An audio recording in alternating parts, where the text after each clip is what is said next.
Ito po si Africa Loxana Bite, Sofa Fusion. Okay, light new condition, already washed and ready to use. Yan. Leather po yung handle po niya. Reversible handle. Adjustable po yung handle po niya. High-seated. Adjustable po yung leg rest. A4 cast po yung gulong. Ibig sabihin po, pagka ni-reverse po natin yung handle, nag-swivel din po yung gulong po niya para mas madali po siyang i-maneuver. And then, good for newborn up to 3 years old. It depends pa rin po sa laki, timbang ni baby kung kakayanin po siya ng 4 to 5 years old. Ang kinagandaan pa sa kanya, okay, latest version po siya dahil yung belt lock po niya magnetic. Ayan. Ayan, magnetic siya. Okay, so ito po yung details po niya one by one. So ito po yung color ng canopy niya. Ayan. Navy green ba yan? Ano mo color yan? Hindi po namin exactly ma-distinguish po yung exact color po ng canopy. Yan. Pero yung lining po niya rito is color brown. Yan. Saktong-sakto po sa pinaka-handle po niya na leather color brown po. Ang loob ng peekaboo yan, may design siya mga animals. Okay?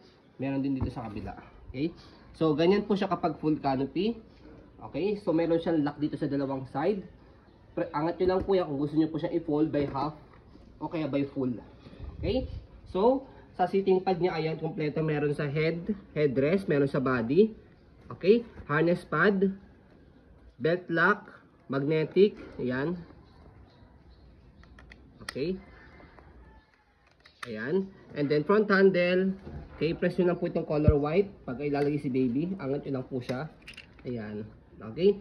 So, pag nakalagay na si baby, salpak nyo lang po ito. Wala na kayo ibang pipindutin. Ayan. So, leg rest, ayan. Adjustable po siya. Pull back nyo lang po siya pag gusto nyo nakaupo. Ayan. Pag nakahiga, adjust nyo lang po siya. Okay? So, hindi nyo na kailangan dito ng extra fusion pad dahil as you can see, meron na siya. Malambot na siya, comfortable na kay baby. Pagka nakahiga, ganyan po siya. Ayan. Mahaba. Okay? So, kapag toddler na si baby, pwede nyo na pong tanggalin po itong mga headrest saka sa body para hindi na po siya masikipan. Okay? So, regarding po sa footrest niya, ito, tapakan po ng paa. Yan, okay na okay siya. And then regarding naman po sa gulong, yan. Okay din po siya, hindi siya pudpod. Stopper, ayan. Stopper pala naka-side. Yan. Yan, naka-stop yan. So may stopper siya sa harapan. Okay? Dahil kapag ni-reverse natin yung gulong, kailangan talaga siya. Okay? So, para naman po, gusto niyo po siyang hindi mag-swivel. Pagka i-heli niyo sa baby, hindi siya nag-rotate. One way lang siya, babaan nyo lang po yan. Ayan. Okay? So, hindi na siya nag-rotate. Angat nyo lang po ulit kung gusto nyo po mag-swivel. Ayan. Body frame, ayan po yung body frame po niya. So, pwede sa paselan. No hard scratch? Yes. So, regarding naman po sa likod, unahin natin sa gulong. Ayan, okay na okay din po siya. Stopper, baba natin. Ayan, naka-stop siya. Angat natin para mag-go. So, basket niya, okay din po siya, malapad. So, likod, may air through siya rito para hindi mainit sa likod ni baby. Yan. So, dito po siya na-adjust kung gusto niyo po semi-recline kalahati. Pag fully recline, sagad po. Ayan. Tapos, pagka fully recline, sagad niyo po siya and then baba niyo lang po. Okay, so ganyan po yung design ng likod niya. Africa. Okay, so kapag kayo po ninyo, atake niyo lang po yan. Itong dalawa. Atake niyo lang po. Okay? So next, body frame sa kabilang side. Ayan po yung details.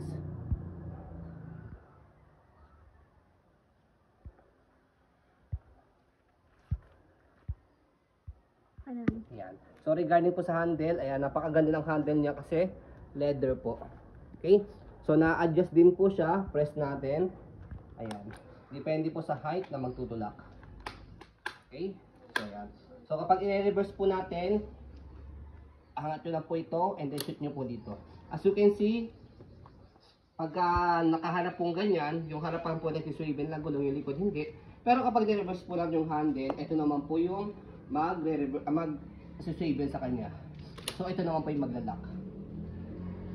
So yan.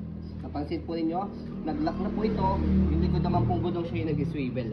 Ang purpose po niya para mas madali po siyang i-maneuver.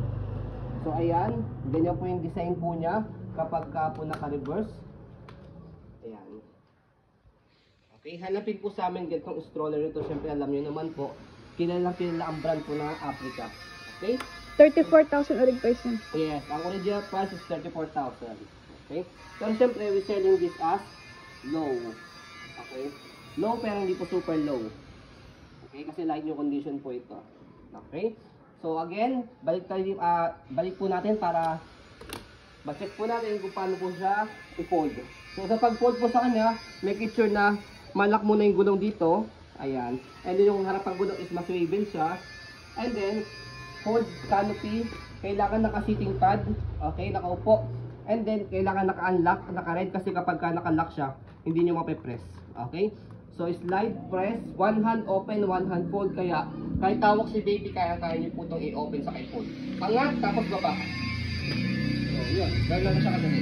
So, kung sakaling nakaganyan siya, yan, nakaganyan, tutumba siya, make it sure na nakaharap po ito yung gulong. Okay? Para nakatayo siya. So kapag open, same lang din, press, tapos buka lang po siya. So ganun lang po siya kadali. Kaya less hassle, kahit tawag si baby, kaya pong i-open sa iPhone. Okay, by the way, lightweight stroller po ito. Yan. So hand carry siya, kaya siya. Yan. Okay? So ayun po, as you can see, very details po kami mag-video. Kasi yung shop policy po namin, no refund, no exchange, what you see is what you get. So yun po, maraming salamat. Have a nice day and God bless po.